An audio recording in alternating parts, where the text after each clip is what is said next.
Most people talk about the housing market as if it begins and ends with house prices. Up a bit, down a bit, flat for a while. But the housing system doesn't start with prices. It starts with building. With cranes on skylines. With bricks arriving on time. With builders confident enough to keep projects moving. And right now, that confidence looks shaky. Quietly shaky. Because on the 7th of January, 2026, a number dropped that didn't grab headlines the way house prices do, but it tells you far more about where the system is heading. The S&P Global SIP's UK Construction PMI for December came in at 40.1. Now, that number doesn't mean much unless you understand what PMI actually measures. So let's slow this down. In PMI surveys, 50 is the line. Above 50 means activity is expanding. Below 50 means it's contracting. So 49 isn't great. 45 is worrying. And 40 is not a bit soft. It's deep contraction. A PMI in the low 40s usually means weakness across output, orders, and staffing, not just one bad patch. But here's the bit most people should be clocking. The headline number wasn't the worst part. The housing-specific number was. The housebuilding subindex came in at 33.5. That's the weakest reading since May 2020. Lockdown territory. And before anyone panics, this isn't saying we're back in lockdown conditions. But it is saying that residential construction activity feels, to builders, as weak as it did back then. And that's a proper signal. Because builders don't talk like that unless something is off. Housebuilding isn't just another sector. It's the supply engine of the housing market.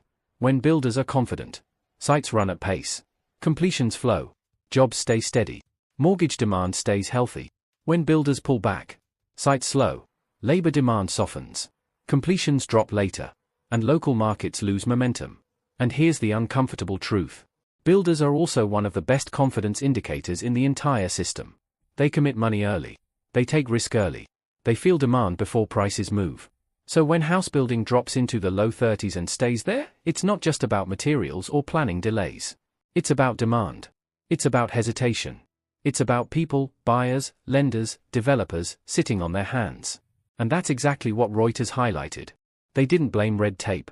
They didn't blame shortages. They pointed to fragile client confidence and delayed investment decisions.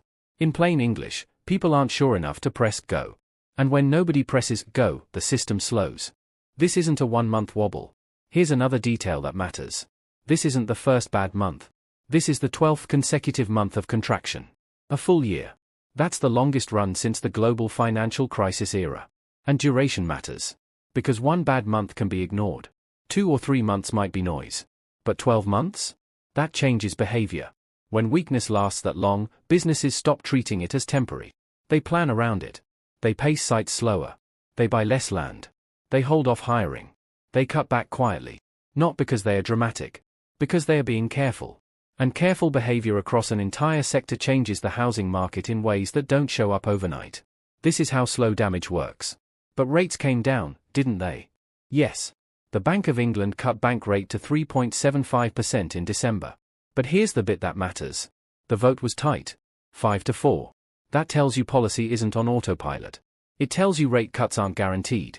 And for builders, who borrow over long timeframes, that uncertainty matters more than the headline cut itself. A small rate cut doesn't magically restore confidence if everyone's still unsure where rates land next. Same for buyers. If you think, rates might fall more, jobs might soften, prices might drift, you don't rush. You sit tight. And sitting tight feels sensible until everyone does it at once. That's when the market doesn't crash. It just jams. What a building slowdown actually looks like on the ground.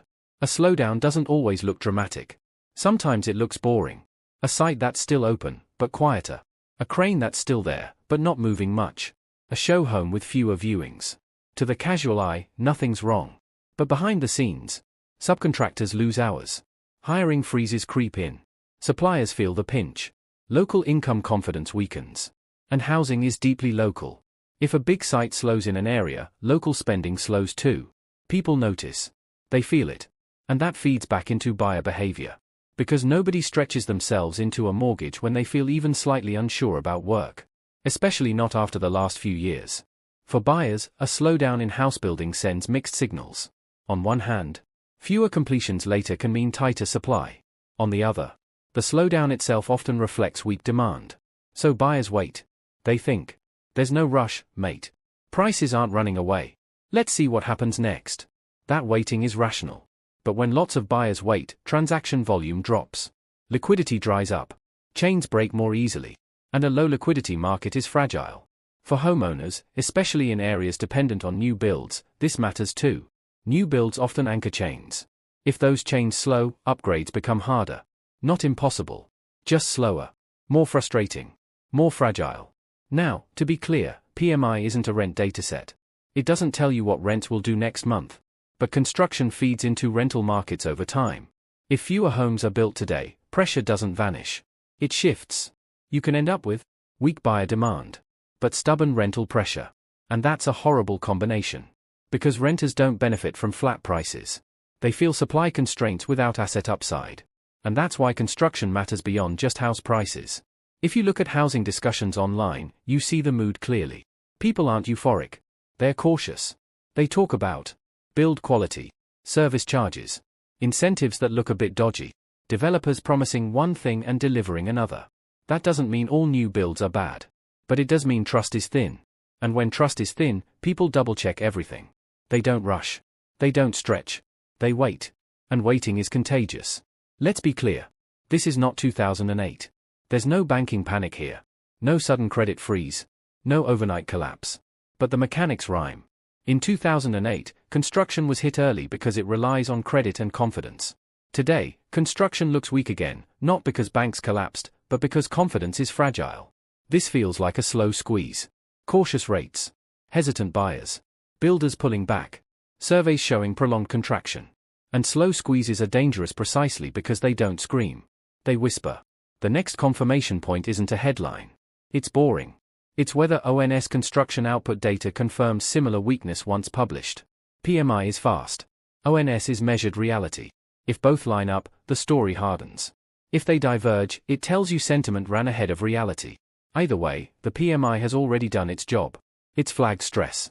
Not a crash. Stress. So where are we right now? UK housebuilding is under pressure. Not collapsing. Not exploding. But clearly pulling back. The supply engine is running cautiously. And when the supply engine runs cautiously, the entire housing system becomes more sensitive. To jobs. To lending. To confidence.